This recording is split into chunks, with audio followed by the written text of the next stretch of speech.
In this episode of the Omega Podcast, we have an esteemed guest, Adrienne O'Rourke, Manager, Nonprofit Consulting at Marcum LLP. Keenan and Adrienne discuss the executive search process for C-suite executives, mental health and well-being. Let's dive in. Content warning. This podcast contains subject matter related to depression, suicide, and death. Welcome to the Omega Expert Chat with Adrienne O'Rourke. Adrienne joined Marcum's Search, Transition, and Planning team in June 2018 as a senior associate. She is now the manager on the team, focusing on identifying top candidates for national nonprofit executive searches. Previously, Adrienne worked as the Assistant Director, Employee Relations at the Kogod School of Business at American University for 3 years, connecting employers and students through on-campus recruiting, information sessions, and career fairs. In addition, throughout her time at American University, Adrienne earned her master's in organizational development. Adrienne, it is so great to have you on the podcast. So nice to see you and talk to you, Keenan. And you should add to the bio that we work together at American University, and that's how we know each other. Yes, it was such an incredible time working alongside you, making such a difference in students' lives at such an early stage in their career. It was a wonderful experience. It's funny now I'm working on the other side with executives. So I've gotten to see really the full life cycle of someone starting their career and now really at the mid and higher level with the executives. But I do really enjoyed working with students at that experience. So great to see you. Yes, absolutely.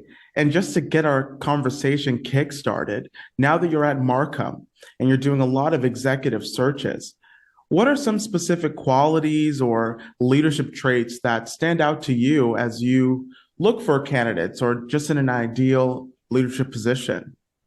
Wonderful question. So I'd say it starts from the person's materials. So we actually just asked for a resume and cover letter to apply. It's a pretty easy application process for our searches, which, by the way, are on a national level. A lot of them are in the Washington, D.C. area, just given the nonprofit sector in that space. But I'd say that the attention to detail, I actually had a cover letter this week, for example, that was filled with errors, and it just told me that that person really had not taken the time to review their materials before submitting them. We also receive a lot of transmittal cover letters, so folks that maybe really are just applying to multiple roles and not really thinking thoughtfully about each individual role. And then the nonprofit sector, I'd say that mission connection is number one. So why is this person interested in working for this position for another versus another organization? Do they have a personal connection?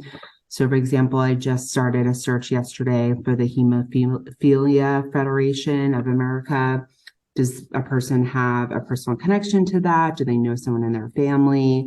We really want to hear that full story when we're reviewing their materials. But other great qualities are, yes, the mission connection, definitely their DEI equity lens. A lot of our clients are asking about that, how they've advanced that work in their space. Have they attended any trainings or certifications in order to advance that work? So that's really important. And I'd say the communication skills. So are they responding to my emails quickly to set up a call? Are they approachable and friendly on the call? Are their answers short and to the point? I also really admire concise answers, but I'd say that making sure that all of their experience overall is a great blend that really matches the job description, and that they've really taken the time to review the job description and thought about their actual application before submitting. Yeah, that's really incredible that your team spends the time, the due diligence going through every resume, really peering and searching for those keywords that are able to showcase whether a candidate is best fit for a role. Because in a recent conversation I had with the CHRO of a bank here in Massachusetts, they're leveraging technology to screen specific resumes for entry level roles, for Mm, instance. Maybe not in the aspect of executive roles, but entry level roles are having automation tools go through and search keywords to eradicate specific candidates. But as you continue to work through that pipeline and you're applying for 500K, a million plus salary job, I mean, there's much more that goes into it when it comes to qualifications.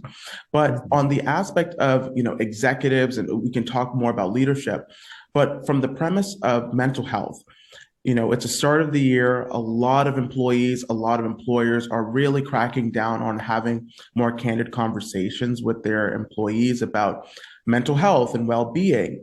Has that been a concern for you? Have you had that opportunity with your employer? I love this question. I was so happy when you wanted to talk about this topic. I've had my own personal issues with it. And I mean, maybe not issues, but it's helped me really take the time to reflect. And it's also, I think, made me more empathetic when someone is going through their own either anxiety or depression. On a personal level, I moved from the DC area. I was living on the East Coast my entire life and moved out to Denver, Colorado a little over a year ago. And just with that change from the East Coast of the hustle bustle has been really eye-opening. How I'm just meeting a lot of folks out here who are not work focused like the East Coast. So that's been really eye-opening. But for all of us, I think it's really been interesting as we're coming up on the anniversary of 3 years with COVID still existing. It's January 2023, and it's definitely still, people are still getting it. I've just been reading a lot and seeing a lot about burnout. So yes, for me, working from home has been wonderful. It's been flexible, but I'm an extroverted person and it's been hard. We're on a Zoom right now and it's great that we can catch up. We're on different time zones, but it's still tiring. That screen time is really tiring and draining, and the lack of the in-person connection really can make a difference. So I'd say for me, and I've been really fascinated by my firm's work. So we actually get 3 free telehealth mental health sessions through work. So I took advantage of that last year. I also experienced my own level of burnout last April, and I asked my boss and I said, is there any sabbatical program that we know about that I could take advantage just to take a few weeks off and refresh and regroup? And we worked with HR and they actually had a 3 week sabbatical program. So I'd say all that to say is to really ask where you're working. Do they have any perks or benefits that maybe they're not talking about?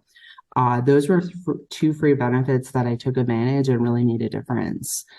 And for me, it's also been a real reevaluation. I mentioned the move about my values. So I think it'd be helpful for someone who may be experiencing burnout to really take an inventory of, what are your values? Is it work? And that's okay. That's fine. Or is it family? Is it skiing on the weekends, which a lot of people do here? Is it, I don't know, knitting? Just thinking about your values. And for me also, I've taken a lot of inventory around my authentic code, which is a couple of words that help me. Am I being challenged in my position? Am I growing in my position? Is the technology working? So really taking that time to take a step back from the day-to-day, writing down. For me, journaling has been a huge help. To really understand and write out and debrief on what are my values and how can I incorporate those in my everyday life. For me, it's also taking walks. It's getting in the sun, doing yoga, again, journaling, meditating. I've also done. That's not going to work for everyone, but I think it's just really important to be mindful of your own mental health, because we still have to show up every day for our jobs. And I know I have a strong value of showing up the best that I can be. If I'm not incorporating those values in my everyday life, I won't be the best. And then a last piece, again, I could talk about this forever, but is setting boundaries. So that's a huge conversation. I think if you go on Instagram, you'll see tons of information about boundaries and people are really talking about it. For example, I had to set a boundary with a friend this week. I just felt that I was at capacity with them. And that's really protecting my own mental health, my own capacity, my own level and time and energy. So can you do that at work? Can you tell your boss, nope, I'm only working 9 to 5? I know, and not every job can do that. But again, I think that inventory of your values can really help you determine that. Absolutely. And I love how you touched upon, that you're an extrovert, that you're very focused on letting people know exactly what your expectations are, what you can and what you can't do, which is fantastic at the forefront because a leader, looking at you, now you're a leader as well, but, when they're assessing people for hiring, for opportunities, they know, okay, this is what Adrienne can do. This is what she chooses not to do or what she can't do, I guess, in regards to just our own skill sets. But Right.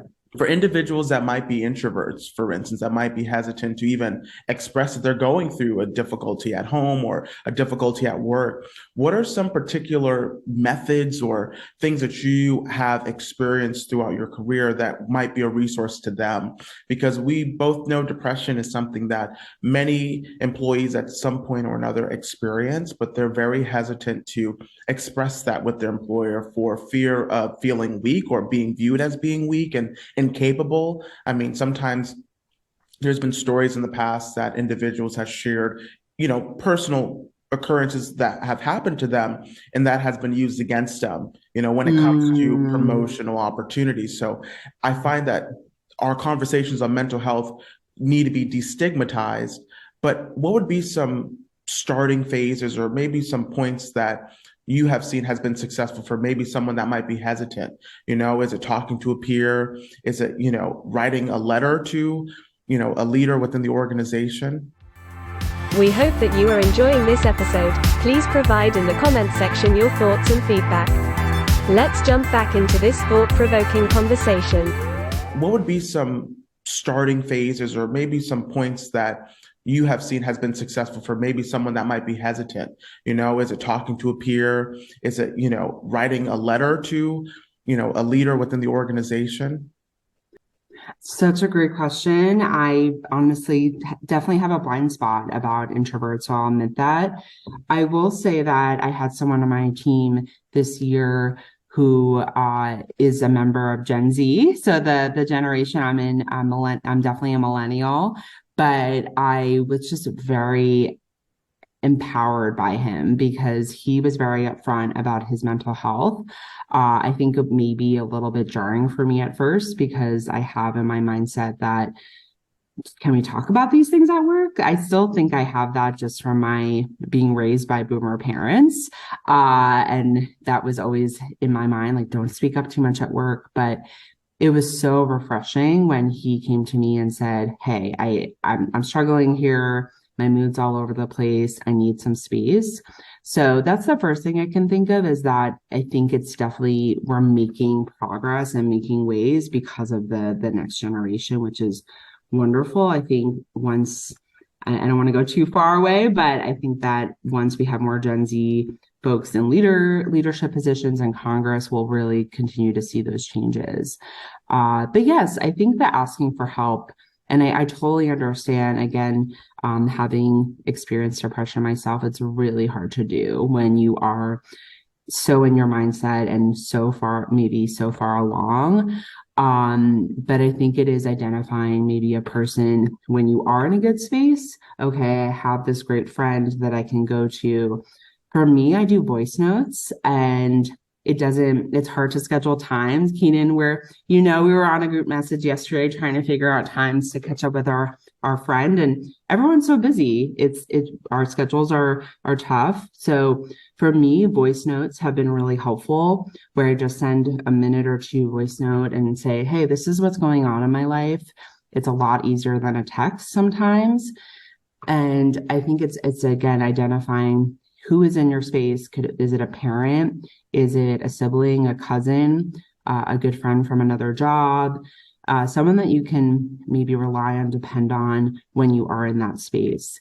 And I think it's, again, putting those practices in place earlier before you get too far. So again, looking at your values, looking at what works for you, maybe your coping mechanisms.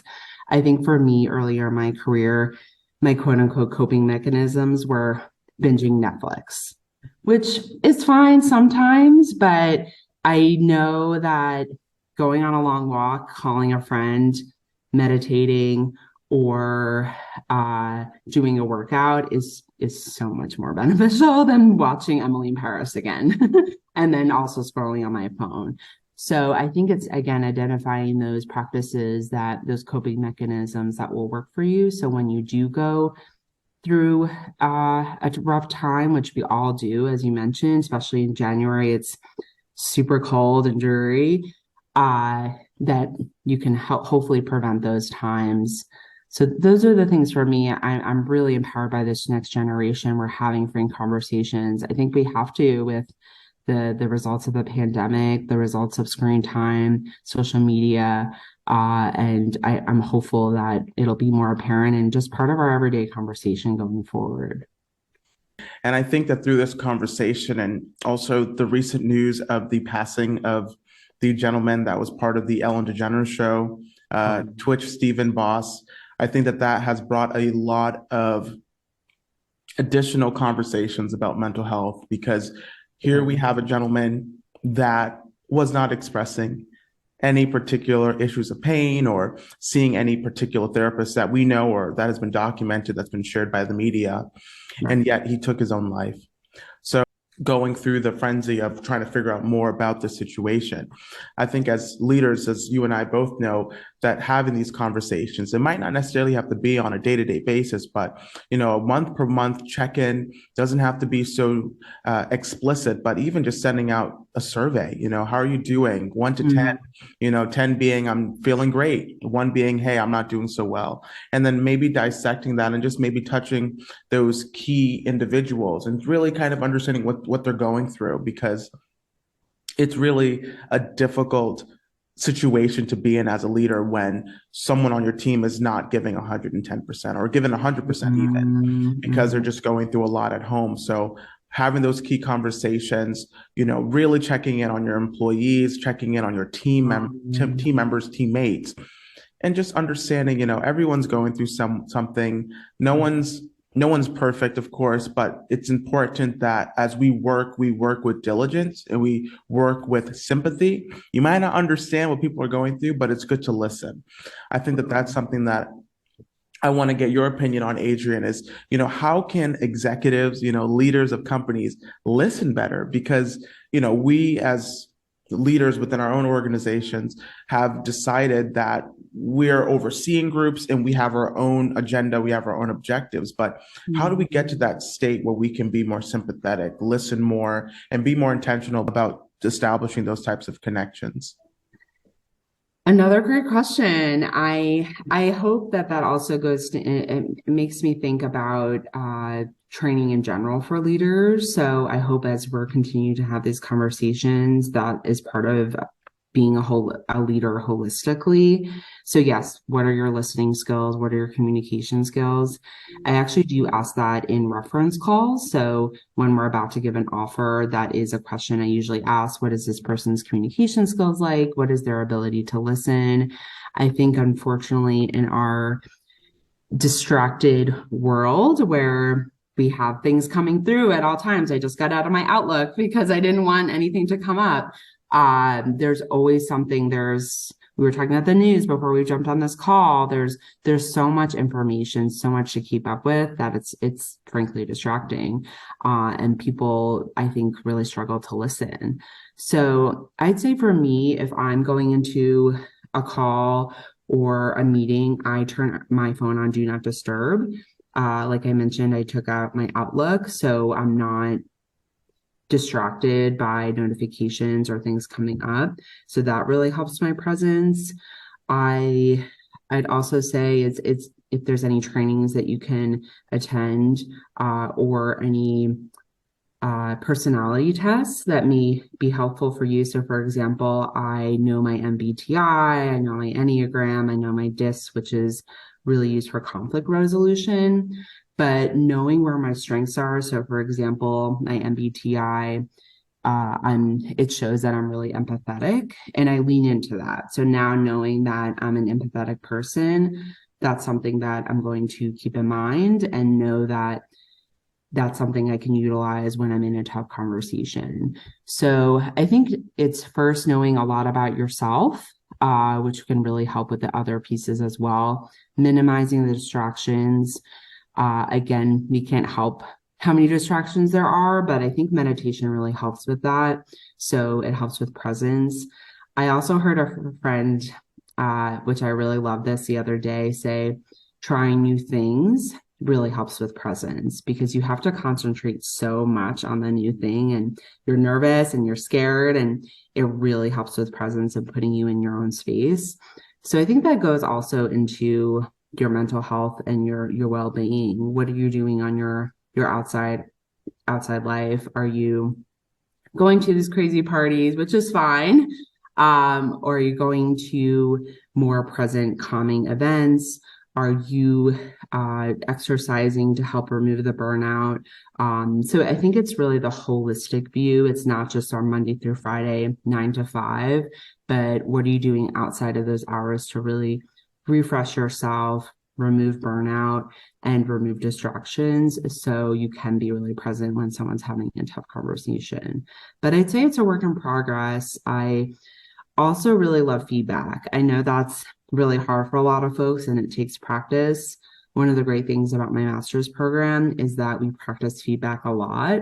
So after every single project, our group, whatever group you were in, we had to go around and give each other feedback. And that was so eye-opening, because it tells you, how did it land? How did this land on someone? Did I say something that didn't sit well with that person? Do I have a blind spot or habit that I don't even know I'm doing, but it didn't land well on that person? So I think that also helped. Like you mentioned, the surveys. I think feedback in general is such a gift.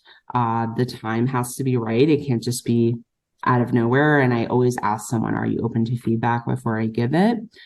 But I think that's been really helpful for me and helped with presence as well. Fantastic. Are there any last remarks or any comments that you would like to leave our listeners with? Yeah, I think for me, it's really been an ongoing journey. So I'm 35 and a half, and I am, I guess, about 13 years into my professional career, and I'm still learning and growing every single day. I think that's what's the most fascinating part of a career trajectory, career journey. Yes, I've been in recruiting for a while, but I could change that, and I still have a lot of left of my career.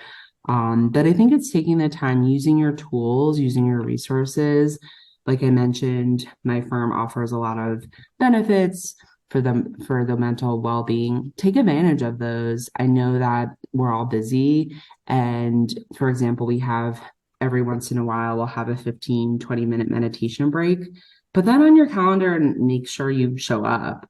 I think that even taking 15 minutes out of your day can really make a difference overall. And as I mentioned, the values and things that are really important to me can change over time, and that's okay as well. We're all work in progress. But remember and try to put yourself in other people's shoes of, like you said, what people are going through, especially still with COVID being a thing. The economy is all over the place. The news is always wild. So take care of yourself, and that'll really help you take care of other people as well at the end of the day. Well, thank you, Adrienne, for being on the Omega Expert Chat. Thank you for having me. Really great opportunity. I appreciate it.